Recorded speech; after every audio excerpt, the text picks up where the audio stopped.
आज से 10 साल पहले तक इंडिया में किए जाने वाले हर कार्ड वेस्ट ट्रांजैक्शन या तो वीजा के थ्रू होता था या फिर मास्टर कार्ड। अब क्योंकि ये दोनों ही कंपनी फॉरेन की थी, इसलिए हम इन कार्ड से जितने भी ट्रांजैक्शन करते थे वो सारा डेटा दूसरे देशों में स्टोर होता था। साथ ही हम इन कंपनी को हर ट्रांजैक्शन पर ज्यादा MDR चार्जेस भी देने पर मजबूर थे, क्योंकि उस वक्त हमारे पास इसके अलावा और कोई ऑप्शन भी अवेलेबल नहीं था। इन्हीं सब कमियों को देखते हुए इंडियन गवर्नमेंट ने मार्च 2012 को रुपे कार्ड लॉन्च किया और इसने देश में इतना तेजी से ग्रो किया कि जहां 2017 में इसका मार्केट शेयर लगभग 15% था, वहीं 2020 में इसने 60% से भी ज्यादा मार्केट को कैप्चर कर लिया। और इतना ही नहीं, इंडिया के बाद नेपाल, भूटान, सिंगापुर और UAE जैसे कई दूसरे देश भी हमारे रुपे कार्ड को अपना चुके। लेकिन सवाल ये उठता है कि आखिर इतना कम टाइम में रुपे कार्ड इतना सक्सेसफुल कैसे हुआ और इसकी सक्सेस के पीछे हमारी गवर्नमेंट का क्या रोल है। इन्हीं सब चीजों के बारे में हम आज आपको बताते हैं। असल में जब हमारे देश में रुपे कार्ड लॉन्च नहीं किया गया था तो वीजा और मास्टर कार्ड के थ्रू ही सारे डिजिटल ट्रांजेक्शन हुआ करते थे और इसके बदले में हमें अपने बैंक और वीजा या मास्टर कार्ड जैसी विदेशी कंपनीज को उस ट्रांजैक्शन अमाउंट के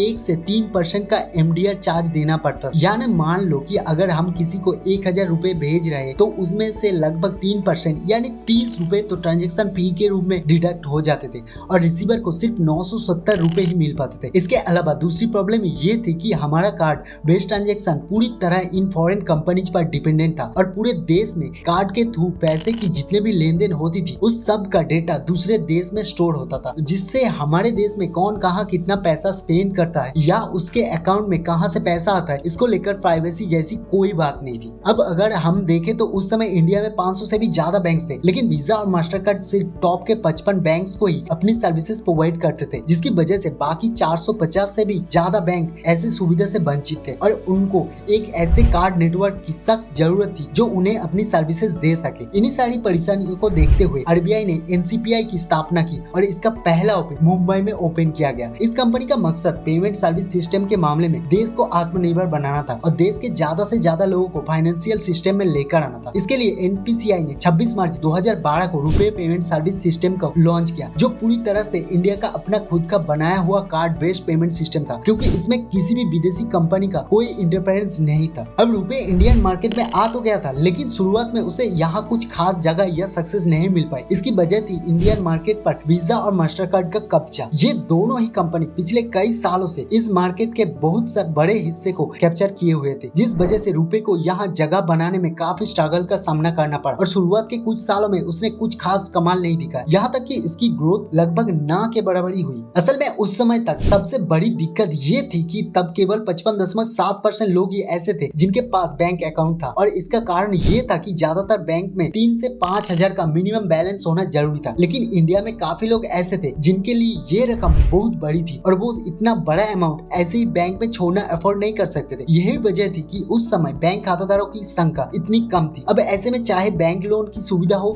या किसी तरह की कोई गवर्नमेंट स्कीम, देश के काफी सारे आम लोग बैंक में खाता ना होने की वजह से इन सुविधाओं का फायदा ही नहीं उठा पाते और जब उनके पास बैंक अकाउंट ही नहीं था तो कार्ड जैसी फैसिलिटी के इस्तेमाल का सवाल ही पैदा नहीं होता था। इन्हीं सब गैप्स को देखते हुए 15 अगस्त 2014 को प्रधानमंत्री ने जन धन योजना की शुरुआत की। इसका मकसद पूरा देश को बैंकिंग के दायरे में लाना था ताकि हर परिवार अपना बैंक अकाउंट खोलकर बैंकिंग फैसिलिटीज का फायदा उठा सके और इस योजना के non banking area specially rural area में लोगों को आसानी से लोन, इंश्योरेंस और पेंशन जैसी सुविधाएं मिल सके। इस योजना की सबसे खास बात ये थी कि लोग जीरो बैलेंस से भी अपना बैंक अकाउंट खोल सकते हैं, जिसकी वजह से इस स्कीम ने लोगों को काफी लुभाया है और जनवरी सिर्फ 2015 तक ही इस स्कीम की तहत करीब 12.5 करोड़ नए बैंक अकाउंट ओपन हुए। इसके बाद 2016 में ये आंकड़ा बढ़कर 30 करोड़ तक पहुंच गया और 2021 आने तक 41.6 करोड़ लोगों ने जनधन अकाउंट खुलवा लिया था। अब जब इतने सारे लोगों के अपना बैंक अकाउंट ओपन कर लिया तो जाहिर सी बात ये थी कि उन्हें एक डेबिट या ATM कार्ड की भी जरूरत थी और यहाँ से प्रधानमंत्री जन धन योजना के तहत सभी पार्टिसिपेंट को 1 लाख रुपए का इनबिल्ट एक्सीडेंट कवर के साथ रुपए डेबिट कार्ड दिया गया। आपकी जानकारी के लिए बता दें कि अब तक पूरे इंडिया में करीब 31.74 करोड़ रुपए कार्ड इशू किए जा चुके, जिनमें हर 4 में से 3 रुपए कार्ड होल्डर जनधन अकाउंट वाले हैं। लेकिन रुपे कार्ड की सफलता के पीछे सिर्फ जनधन योजना की ही हाथ नहीं है, बल्कि इसे लोगों तक पहुंचाने के लिए सरकार ने इसमें और भी कई सुविधाओं को जोड़ा जो वीजा और मास्टर कार्ड प्रोवाइड नहीं करते थे। इसे मुद्रा कार्ड और किसान क्रेडिट कार्ड से लिंक किया गया और साथ ही देश में तेजी से रुपए पेमेंट ऑप्शन को भी लागू कर दिया गया। गवर्नमेंट ने सारे पब्लिक सेक्टर बैंक को निर्देश दिए कि वो अपने कस्टमर्स को ज्यादा से ज्यादा रुपे कार्ड प्रोवाइड करें। इसके अलावा नवंबर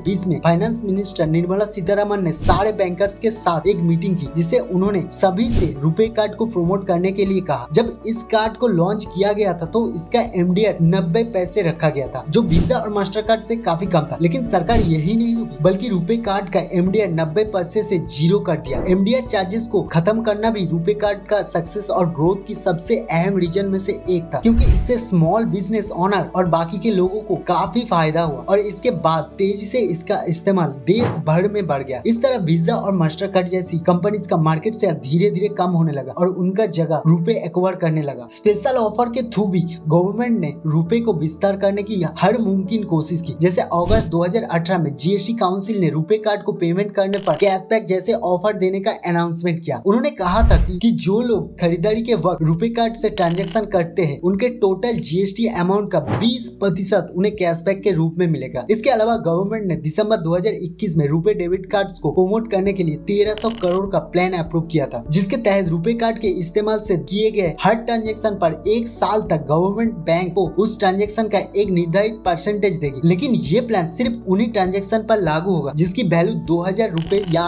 उससे ज्यादा होगी। इन सब चीजों ने रुपे कार्ड की ग्रोथ को बहुत तेज कर दिया और देखते ही देखते ये देश भर में फैल गया। इसके बाद ज्यादा से ज्यादा लोगों को ऑनलाइन ट्रांजैक्शन सिस्टम से जोड़ने के लिए सरकार ने यूपीआई को भी लॉन्च किया और 1.5 साल के अंदर देश में इसके थ्रू 1 बिलियन से लेकर 3.2 बिलियन ट्रांजैक्शन। आज हर एक सेकंड में लोग 10,000 से ज्यादा यूपीआई ट्रांजैक्शन कर रहे हैं और इसी के बदौलत आज इंडिया दुनिया का सबसे ज्यादा ऑनलाइन ट्रांजैक्शन करने वाला देश बन चुका है। दोस्तों, रुपे कार्ड के लॉन्च होने के बाद इसकी पॉपुलैरिटी बहुत तेजी से बढ़ी है और आज इस कार्ड ने सिर्फ 3 सालों में 15% से बढ़कर 60% तक मार्केट शेयर अपने नाम कर लिया है। अगर हम पीओएस टर्मिनलों पर रुपे कार्ड का इस्तेमाल देखें तो अप्रैल 2016 में 3.83 मिलियन से बढ़कर मार्च 2017 में 28.09 मिलियन रुपए हो गया था। बिल्कुल इसी तरह ऑनलाइन प्लेटफॉर्म पर रुपे कार्ड का यूज भी अप्रैल 2016 में 2.78 मिलियन से बढ़कर मार्च 2017 में 14.38 मिलियन रुपए हो गया। अगर हम ई कॉमर्स ट्रांजैक्शन की बात करें तो 2019 से लेकर 2020 के दौरान रुपे कार्ड से 5087 करोड़ का ट्रांजैक्शन हुआ था। वही अगर हम